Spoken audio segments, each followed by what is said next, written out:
12 News, your local election headquarters, with new reaction to last night's historic primary results in Rhode Island. 12 News politics editor Ted Nesi caught up with Democratic nominee Gabe Amo as he thanks supporters for their help in defeating 10 rivals. Ted joins us now live in studio with what Amo had to say. Ted?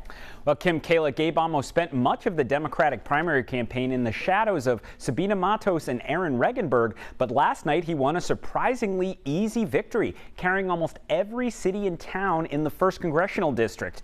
Now, Amo tells me he credits the hard work of his campaign staff, his volunteers, and other supporters, and says he got more hopeful over the course of the day Tuesday that he might secure a victory. I had a feeling, and I can't say I had any predictions that could be trusted, but when I was shaking hands outside of polling places yesterday and hearing the overwhelming support and optimism for the future that I could be part of for so many Rhode Islanders, that gave me some good feelings. Political analysts say Amo is the favorite in the November special election against Republican nominee Gerry Leonard, who is a political newcomer, because the 1st District leans so heavily Democratic. Coming up new at 5, reaction from Governor Dan McKee after his own lieutenant governor came in 4th place. Ted Nesi, 12 News. 12 News is your local election headquarters with more reaction to last night's historic primary results in Rhode Island. Democrats nominated former White House staffer Gabe Amo as their pick to replace former Congressman David Cicilline, while Republicans chose retired U.S. Marine Corps officer Gerry Leonard. 12 News politics editor Ted Nesi has a response to those results today from Governor McKee. Ted?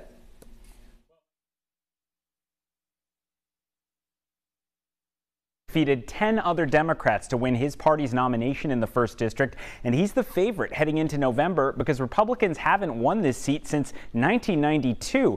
Now, it was a disappointing night for Lieutenant Governor Sabina Matos, who started the race as the perceived frontrunner, only to see her campaign collapse over the scandal involving fraudulent signatures on her nomination papers. The man who picked Matos for her current job, Governor Dan McKee, offered this reaction to the primary results Wednesday morning. I think so. I think the voters chose who they felt as though was, who they wanted to send to Washington on their behalf, and I think they made a good decision. Gabe's a good candidate, and we're looking forward to working with him. Now, most top Democrats in Rhode Island have refused to say who they backed in the primary, but U.S. Senator Sheldon Whitehouse revealed Wednesday he voted for Amo, who actually got his own start in politics working on Whitehouse's first Senate campaign. Ted Nesi, 12 News. Your local election headquarters continues our coverage of last night's historic primary results in Rhode Island.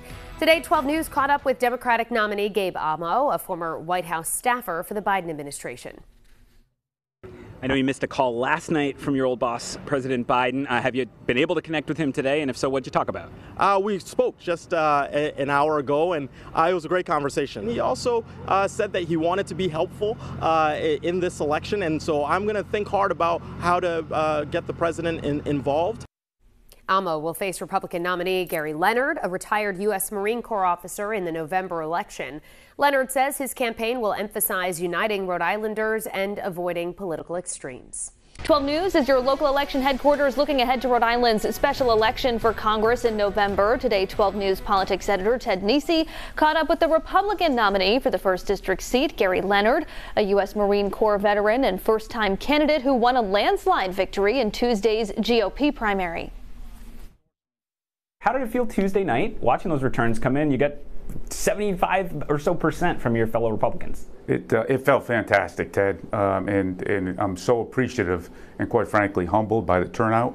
And quite frankly, I think it was good for Rhode Island, both sides. People turned out for this election.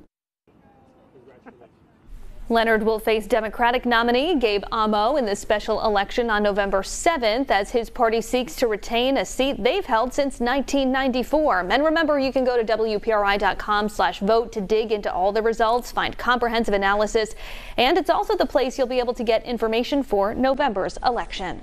12 News is your local election headquarters looking ahead to Rhode Island's special election for Congress in November. Democratic nominee Gabe Amo is seen as the favorite to capture the seat formerly held by David Cicilline since Republicans haven't won the district since 1992. Today, 12 News caught up with GOP nominee Gerry Leonard and asked about his strategy to score an upset. I did get in this to win this race. Absolutely got into it to win the race. I'd like to call, you know, a New England Yankee Republican. You need to be an independent thinker. You got to stand up for the people that sent you there. It's a privilege to be sent to Washington, D.C., and we ought not ever forget that. 12 News is your local election headquarters, looking ahead to Rhode Island's upcoming special election for Congress. The winners of this week's primary contest, Democrat Gabe Amo and Republican Gerry Leonard, will face off in the November 7th ballot as they compete to win David Cicilline's old seat. 12 News politics editor Ted Nesi asked each candidate if he's prepared to debate his opponent. Of course I will. I look forward to debating and sharing the ideas and the clear choice that we have in November. I look forward to it, and I look forward to maybe being on with you and Tim again. Ted absolutely will debate my opponent, and I would challenge my opponent to 12 debates. And I think we need to do some before the early voting takes place. Your local election headquarters has a full page of resources online, including a voter guide, a look at the candidates, and the primary results. Just head to WPRI.com/vote.